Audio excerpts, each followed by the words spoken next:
ดอเด็กดอเดือต่างเขาเฝ้าได้ฟังเฝ้าหันดังใส่แต่ดีใจเหลือเมื่อเจ้ามาอาสาเคียงข้างบอกสิมาซอยล้างลบความเหงาที่มีทิ้งไปหวังจริงบ่น้อเดือเพียงดอให้อายดีใจสาธุแม่คนไทยอย่าตัวอายก็เด้อคนดี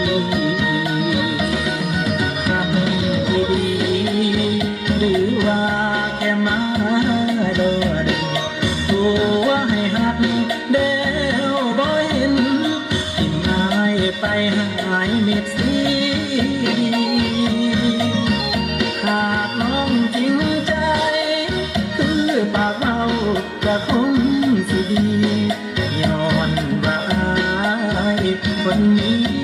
เกิดมาหลายปีบ่เคยให้น้องหนูตนคนอุบลแม่เลอน้องดา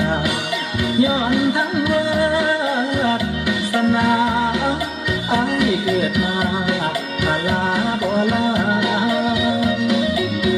บอกหักอายแล้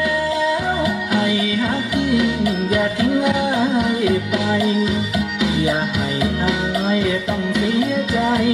นอนน้ำตาได้ลงสองตาดิบดิบ